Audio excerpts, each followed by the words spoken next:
Well, hello electronics enthusiasts. Welcome back to my channel. Mike here. I am probably late to the party with this, but you know, I'm usually the last person to know about anything. So you may already know about these, but I'm going to talk today about a couple of little modules I found that make breadboard experimenting and prototyping a little bit easier. Okay, so yeah, got a couple little modules here. They're very inexpensive. You can find them in lots of places. I'll put links in the description of this video down below to where you can get these if you're interested. So these two little modules here, they make life a little easier if you're breadboarding. This one right here is a power module for your breadboard.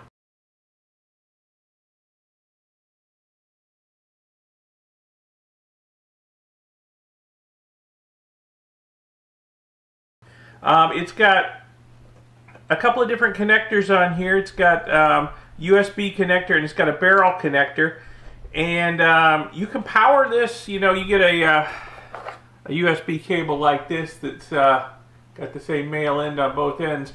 You can power this from like a laptop USB port or a phone charger.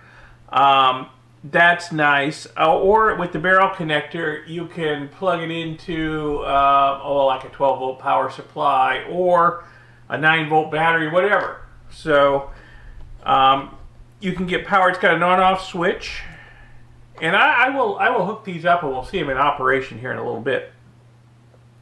Now, what I like about these is they will plug right into the power rails on your breadboard. So yeah, this will plug right into the power rails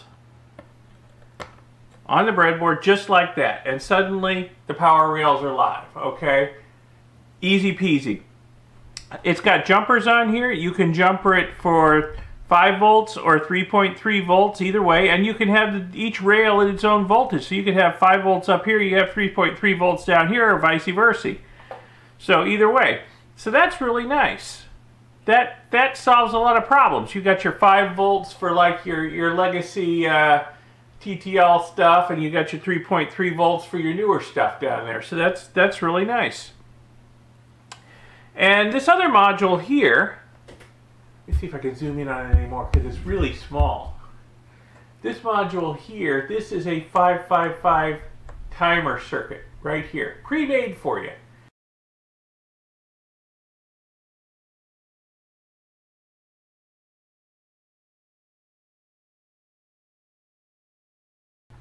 So it's really nice not to have to reinvent the wheel every time you need a 555 timer clock circuit, okay? Yeah, you don't have to get out the data sheet or Google how to hook it up. You don't have to, you know, search your part bin for just the right resistors and capacitors to get the frequency range you need. It's all right here. It's got 2 pots on it. One's for frequency adjust, and one is for pulse width or duty cycle adjust. It's got a whole range of frequencies it can put out just by changing the jumpers here. It's got a bunch of surface mount resistors on there, so you can change the jumper. Right now it's set to fairly low frequency, but you can get up to fairly high frequency on it too.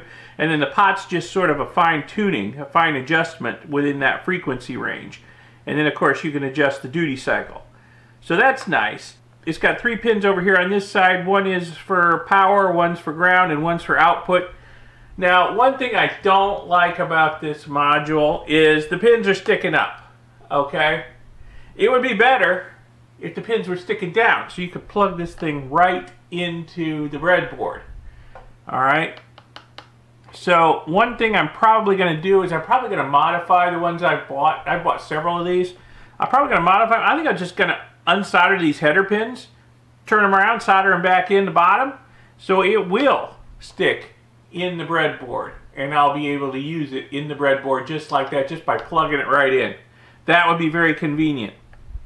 One workaround I can do for now is I got some DuPont wires here, and what I can do is I can stick them on header pins here and then plug them into the breadboard. Again, it would be a lot more convenient if this was just, you know, able to plug right into the breadboard. That would be nice. So that's one workaround anyway for now. But like I say, I probably will unsolder those header pins and put them back in the other way around so I can just plug it right in the board. But, you know, these are nice modules. Very handy, very useful. I wish I had them back when I was making my entry for the Hackaday 555 timer contest. You know, I entered that contest. I'll put a link in the upper right up here. For anybody who hasn't seen that video and is interested, I built a 8-stage binary counter out of nothing but 555 chips and discrete components. So that was kind of interesting. Didn't win, unfortunately. Not this time, but I have won that contest in the past. But anyway, yeah, these would have been very helpful for that, and they're going to be very helpful going forward in the future. So let me get these hooked up, and we'll see how well they work. We'll feed some voltage into here, and we'll measure the outputs and see if we're getting what we're supposed to get, where we're supposed to get it. And then we'll hook up the 555 timer circuit once we've got power to the board here, and we'll see what kind of output we're getting on it and how adjustable it is. All right, let me get set up for that. Okay, let's give this power module a try. I've got the other end of this USB cable plugged into just a cheap phone charger that I found rummaging through my drawers. Okay. Normally, if I'm prototyping something, I might have it plugged into like the USB port on a laptop, but basically it's just getting power from the USB port. Now, as I understand how this thing works, I don't have a schematic for it, but I have been looking at it pretty close. It looks like if you're powering it with the USB port, it bypasses the regulators here and puts the 5 volts coming in on the USB port right on the rail. Okay, because there's no headroom for regulation. If you're bringing 5 volts or 5 volt-ish in on the USB port, there's no headroom for the regulator to work. But if you're powering it with the barrel jack from 9 volts, 12 volts, whatever, then the regulators are going to kick in. Now, the 3.3 volt regulator will be working because it's going to need to regulate down the 5 volts to 3.3 volts. So let's see how it goes. So we're plugged in. Let's turn it on. Yeah, lights on. Okay, yeah. Right around just a shade less than 5.5 volts. But that's coming from my cheap phone charger. So it's obviously not that well regulated, but still, that's within tolerance. I think for most things you're going to need 5 volts. I looked, but I couldn't find like a 12 volt power supply handy with the right size barrel jack, or we test the onboard 5 volt regulator and see how close it is. But we can test the onboard 3.3 volt regulator. I have the other side set to 3.3, so let's see what we got there. Oh, look at that. Pretty darn close. Yeah, that's just about perfect. And I have no doubt that the 5 volt regulation works just as well if you're feeding it like 12 volts or something. I have no doubt. Okay, so well, the power board's working. So let's hook up the 555 timer board and see how it works. Let me get set up for that. Okay, got the 555 timer module hooked up. Let's power it up and see what happens. Hey, it's blinking. Pretty darn slow, but we are on the lowest setting. All right, you can see the trace on the oscilloscope too.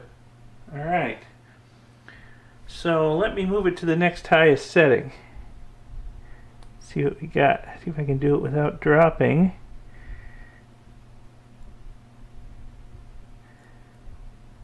Yeah, the jumper. Oh, the lights constant on, it looks like. I hope that's showing up. The LED looks like it's constant on. But over here on the scope, 113 hertz. Okay, so yeah, that's considerably higher frequency. Let's try doing some adjustments here. Try and keep the scope where you can see it, I hope. Let's see, this I believe is frequency.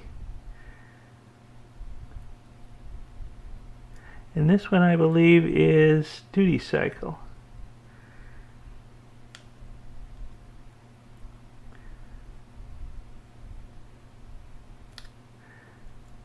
Huh. Ah, there we go. That's better. Let's see if we can adjust the duty cycle on this.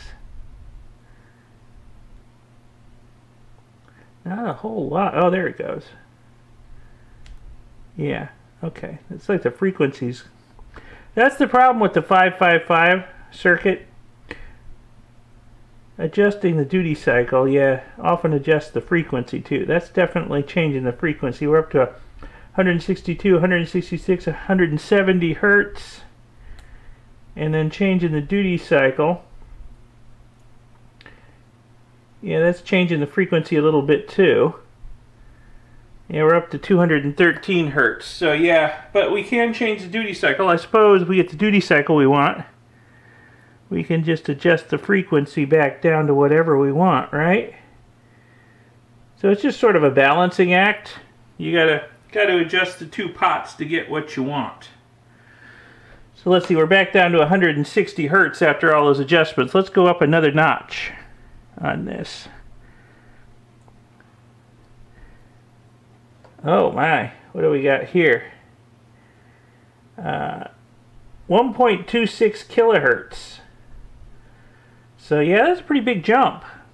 Okay, that's a pretty big jump in frequency. And then we go up one more to the highest. If I can get that off there. I broke my thumbnail earlier today and cut it short, so it's hard to get that jumper off. Oh goodness, where are we here? 95.4 kilohertz. Wow. Okay. So we do have a really wide range of frequency here.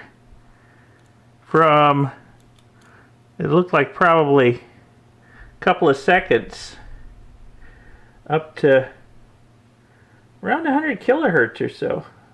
Over 100 kilohertz. 116, 121. How high can we go before it goes unstable? 200. Right around 200 kilohertz. Yeah, but it's not happy up at that high a frequency. Let me back it off a bit.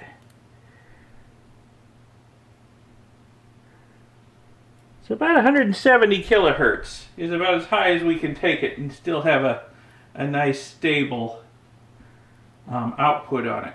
So, hey, that's pretty good range though. And we can adjust the duty cycle, whatever we want. Yeah. Of course, if I get the frequency up, it's gonna want to go unstable again on me probably. But yeah, we can adjust the duty cycle and the frequency. Cool. And these things are incredibly cheap too. I mean, just super cheap. Make life a little bit easier when you're prototyping. You don't have to, like I say, you don't have to reinvent the wheel every time you need a 555 clock circuit. It's really easy to get power into your breadboards. Speaking of power in the breadboards, I found a 12-volt wall wart power supply with the right kind of barrel connector. So let's give this thing a thorough test and make sure that the 5-volt regulation is good on it, okay? I was looking for the power supply for my oscilloscope, and I ran across the right kind of power supply for this. So let's do that. Okay, so here we go. I've got the barrel connector over here plugged in to the wall wart power supply I found, supplying 12 volts center positive to it. So let me turn it on and we'll see what we got. I am on the 5-volt rail there with my multimeter. So look at that. 5.02 volts. You couldn't hardly ask for better than that. Okay, the power module's working perfectly at both voltages and with two different types of inputs. It works great. And the 555 timer module works wonderfully. I'm very happy with it. Like I said, I will probably turn those headers around so they point down so I can plug this right into the board. Guys, that's the way you should have done it. But you know, it's a minor thing. It's 2 minutes with the soldering iron at the most. Okay, so I will fix that. So anyway, there's our kind of unboxing, testing, and review of the High Let Go 3.3 and 5 volt power module for breadboards, and the Devmo 555 pulse module. And like I said, there's going to be links to both of these down in the description of the video if you're interested in picking some up. They'll come in really handy for you. Okay, well, thanks a lot for watching this video. I hope you found it interesting, educational, inspirational, whatever. Give it a like, give it a thumbs up, okay? And subscribe to see my future videos. Press that little bell icon that YouTube wants you to press to be notified when new videos come out. As a subscriber, you'll be notified if I release another video. Check out my other channel, Omega Geek 64.